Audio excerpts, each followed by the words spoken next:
anchor. She was afraid to tell him. Letting him down once was hard enough. He claimed he did not want to lose her, that having her was what he wanted. She tried to think of something that would save her the grief. There were no loopholes, no plan B or C. She was faced with reality. Her choice was her safety, but also her pain. It does show a tremendous deal of growth that this country was enslaving African Americans and not allowing women to vote, and now we have an African American president and women who are influential in politics. But I don't see why things were the way they were in the first place. Who decides who would be the oppressor and who would be the oppressed? Is it due to nature or nurture that there is an irrational, preconceived idea of what normal is? It has to be nurture because that groundless idea is still prevalent in society today. Some people were harsh. They claimed she could have waited to see if things were going to be different, if she would have a healthy pregnancy. They looked down upon her, making her feel inferior. The doctors were no better. Their words that made her second-guess her choice, even when her life was at stake if things went wrong. At the clinic, they tried to talk her into waiting to see if things would be different, even when they knew her life may be at risk. She felt as if her whole world was crashing down. She looked around and saw all of the other girls in the waiting room, wondering what their stories were. She felt for them. People would look at them with that "you poor thing" expression. People would judge them. She said it seemed like hours when it was only 20 minutes of waiting. The pill looked ordinary, and this shocked her. They told her to take it whenever she was ready. Ready was far from what she was. How can anyone ever be ready to give up their child, she stated. No one is ever ready for that, even when you know your life could end. I'm not sure if this will always be the way it is. I fear that human nature is to make someone's flame look smaller so your own could look larger, to oppress people that should be your equals. After all, everyone is a living, breathing person with feelings, emotions, and rights. Everyone is created equally, so no one should feel better than the other. The key word here is should. Just because things should be a certain way doesn't mean they ever will. It is disheartening to admit, but I don't think people will ever be able to put principles before personalities and start looking for the ties that bind us rather than the ones that tear us apart. She said taking the pill from the doctor's hand was hard enough, but swallowing it took so much more strength. You never realize how much you actually think about doing something so simple as swallowing when you're making a decision like that. Even breathing seems impossible. It was clear as day that she was tortured by what she was telling me. Her eyes were no longer bright, and her smile was a ghost. Abortion, even in situations like this, is a social problem. There will always be the critics who will run their mouths without slowing down to look at the big picture. People will stand outside a place like Planned Parenthood, making young women feel uncomfortable to walk in. The churches claim it is a sin to have abortions. Politicians use pro-life and pro-choice in their campaigns. Some people go to the lengths of bashing women who have had abortions. Court cases such as Roe v. Wade are the reasons we have the choice now. I personally do not like the idea of abortions, but there are exceptions. What would you do?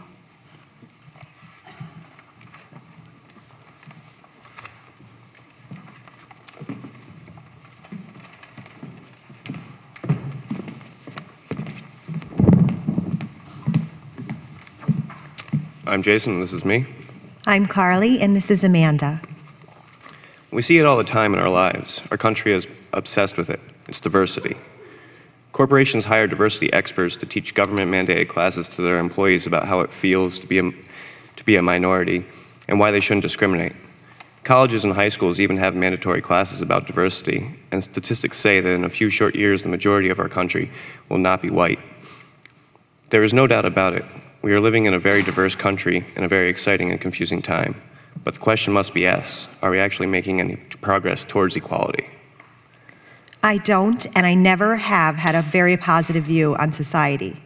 As much as I would love to say that everything in this world and in this society is great, I do not believe that one bit. Anyone who does believe that must be in denial.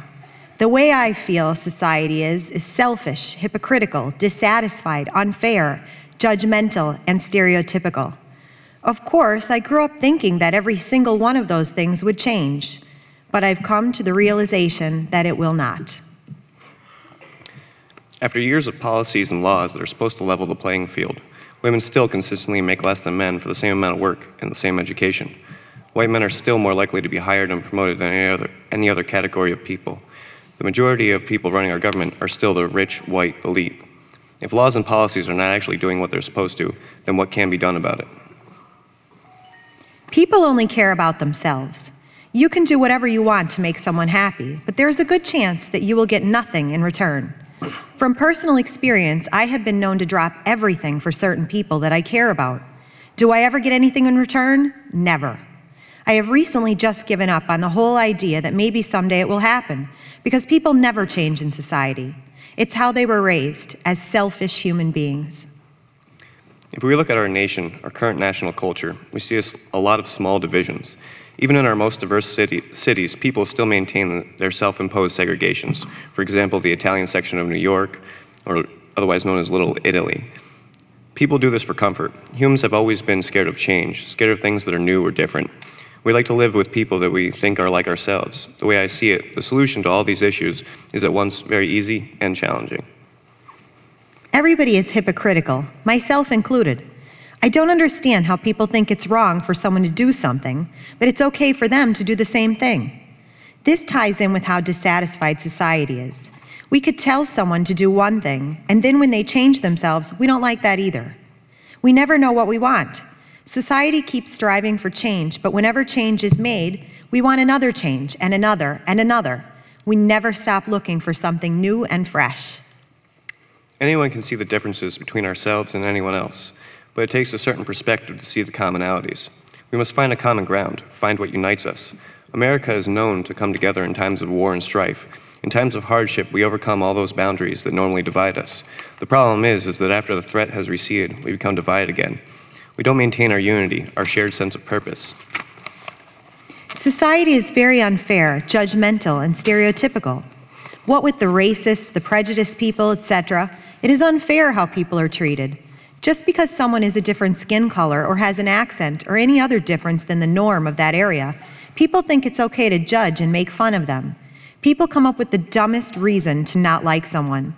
It could be based on what a person's house looks like, the stores they shop at, the clothes they wear, the car they drive, where they work, and even where their parents work and how much money they make.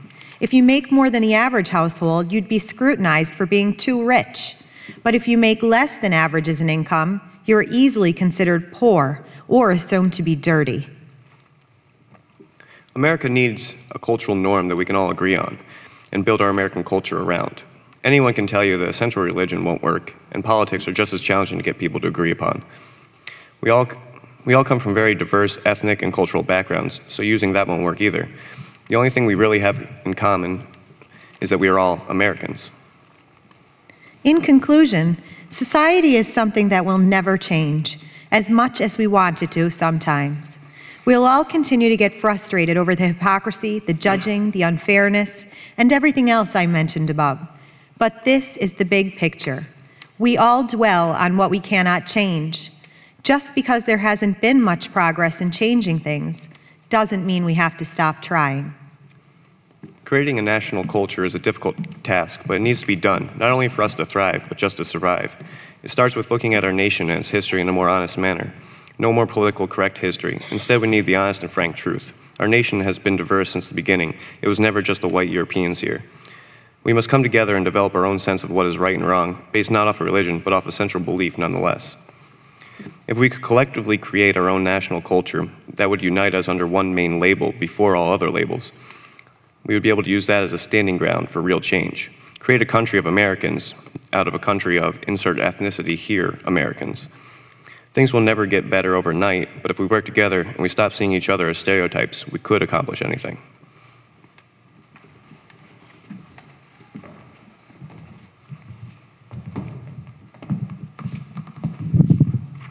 My name is Lawrence Pugliese, and I'm director of United Cultures Leadership Institute, and very, very proud to say also I am the professor of these students and a couple of the adults, or my colleagues, who are reading today.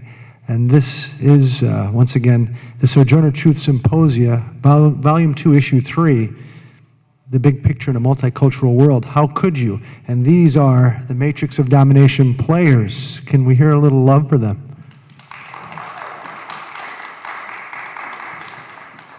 This is our biggest crowd yet, and it's nice to see all you folks here. Now it's time for the question and answer portion and insight sharing portion of this symposium. So I'm going to put the mic down here, And I know Professor Nicastro has offered points up to any of her students who have questions to ask. And anybody else, I'll give you points too.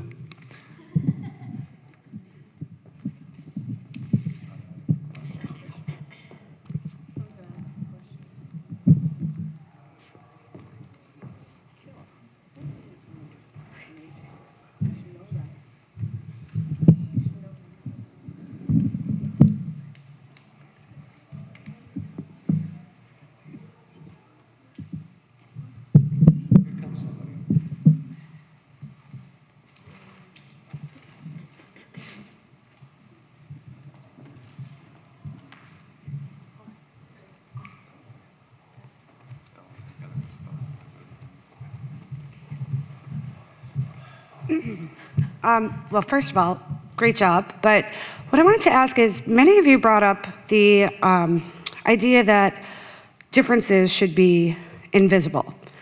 And what I want to ask is, how do you propose we get to that point? And do you think that making differences invisible is really the true solution? Or do you think maybe we should lean more toward accepting differences instead?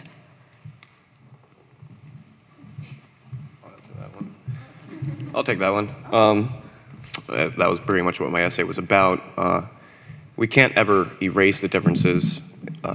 There's always going to be, a cultural divide, small divisions.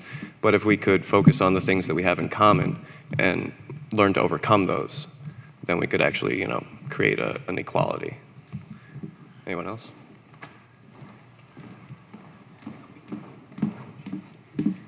I like the way you stated it, kind of making it treat it all equally instead of making it invisible, because making it all invisible is a completely different kind of racism. You're not like noticing that this person's different. That's what makes a person unique. You shouldn't be like, oh, we're exactly the same. You're not different than me. That's like a completely different kind of racism, but it's just exactly the same and just as hurtful.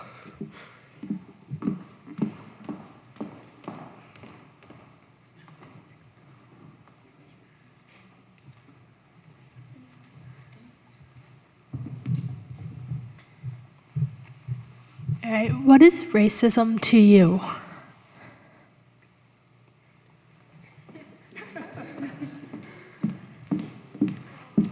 I think racism, it's hard, it's something that's really hard to define, but in general, I think to a lot of us, it's ignoring and being ignorant of other people that aren't just like you or what you're used to, and it's being unappreciative of being able to have the opportunity to be around people that are different from you when, as in other countries, they don't have that opportunity, and it's very hard for them to escape or get out of where they're from and experience different people.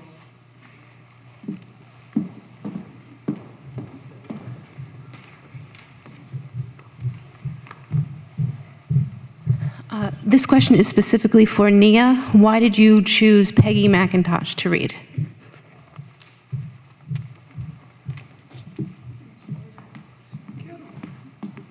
I chose Peggy McIntosh's essay, Invisible Knapsack, because it was one of my favorites. It affected me the most in the book. I think it was like something I completely understand.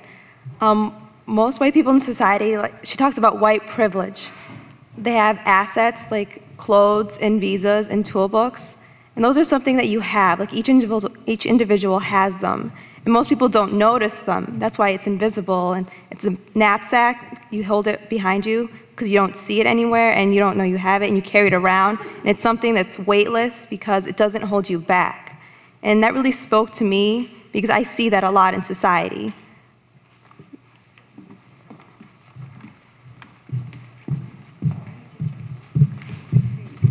Okay, my question is, what makes you think society is going to change if society's been like this since the beginning?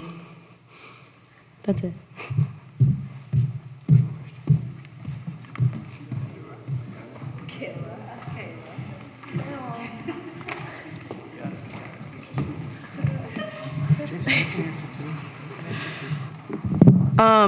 It's not that we think that society is going to change, it's more of a hope for it to change for the better. It's not